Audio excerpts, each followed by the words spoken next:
Hi, I'm Melissa Gaston, the photography blogger for YummyMummyClub.ca, and I'm here to show you how to use our layered Photoshop template to create your own custom Valentine's Day card for your kids. Feel free to pause this video as you do each step. The first step is to open the file with the PSD extension, so you'll see that at the end of the file name, in either Photoshop or Photoshop Elements. Second, you'll want to make sure you have open the picture of your child that you like to use. I'm using this old picture of my daughter that's one of my favorites. Now you can open these in your Photoshop menu by going to File and Open and then locating where you saved it.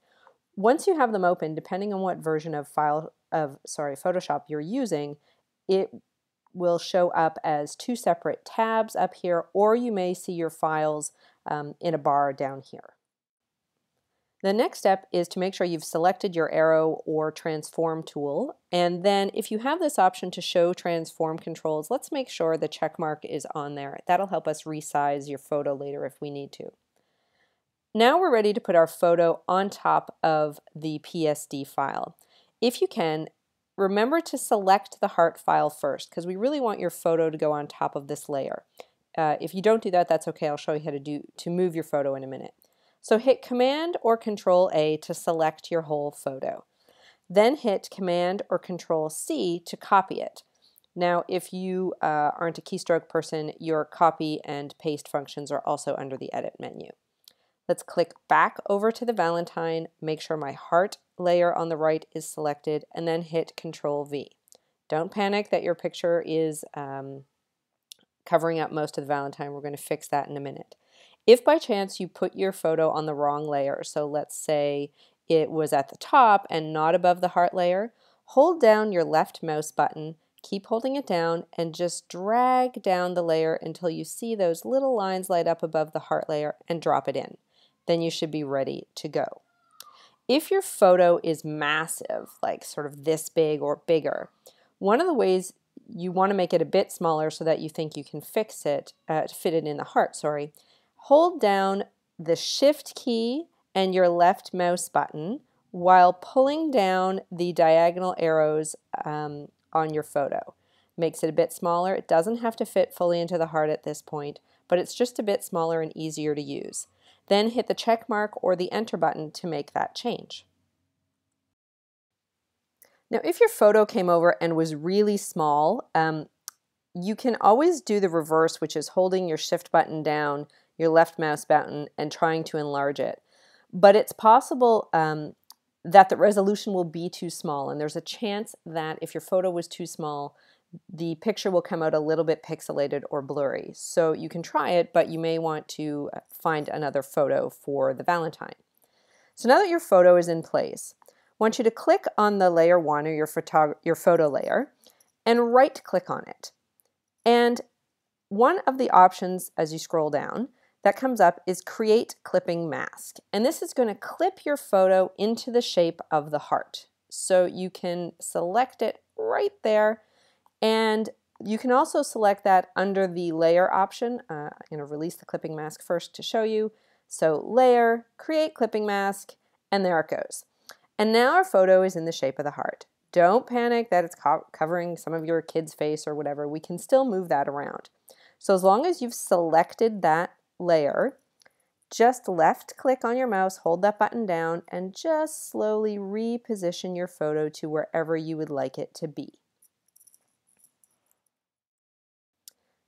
Same thing if it needs to be resized while it's in here, hold that Shift button down, and the Shift button keeps the overall shape of your photo the same and doesn't distort it. It just makes it bigger and smaller. And so I may want to make mine a bit smaller and then drag it up a little bit so I can see more of her face, and then hit the check mark or Enter if your version of Photoshop lets you do that.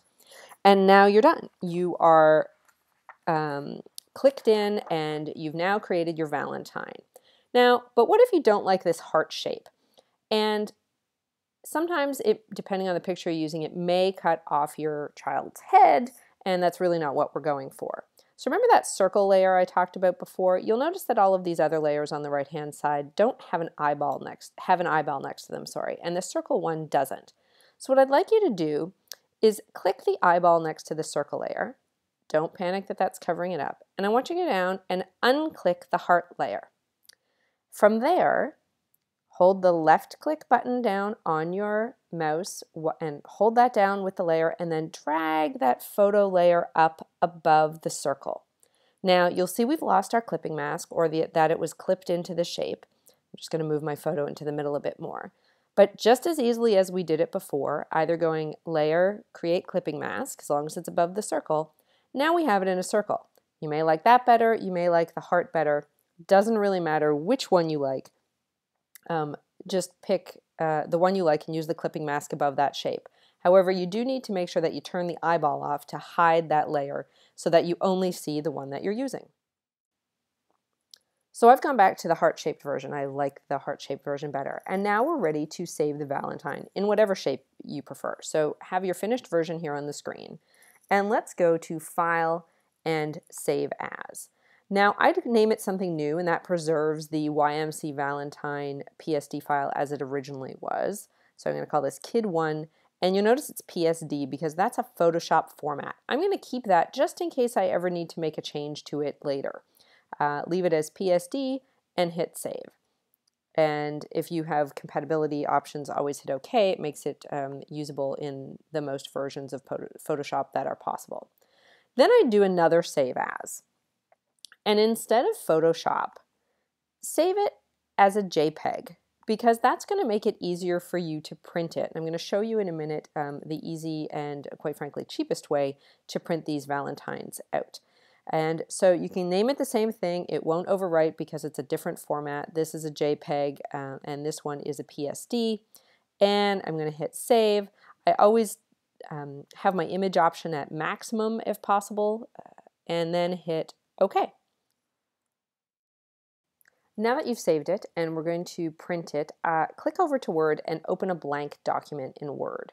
And depending on your version of Word, I've set my margins already at 3/4 of an inch all around, just to give me a little more space.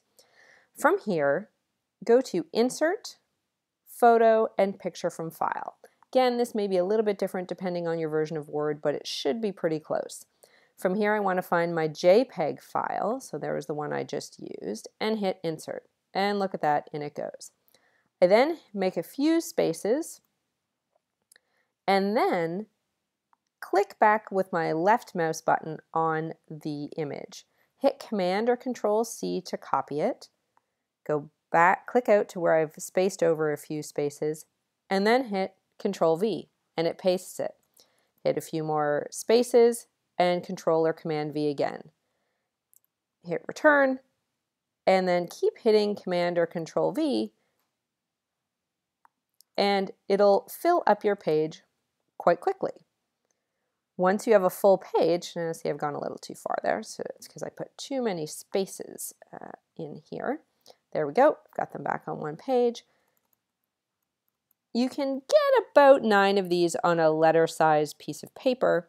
If you want to make your life easy, try to make your spacing equal so that when you print this out on your at-home printer, or if you take it to somewhere to have it printed, it makes it easier to cut them out. I generally print these on cardstock rather than regular paper, simply because they're a little bit stiffer. They look a little bit more like the regular Valentines your kids can get for school, and then I write to and from on the back, and my kids can fill them in as necessary. Hope this tutorial was helpful, and happy Valentine's Day.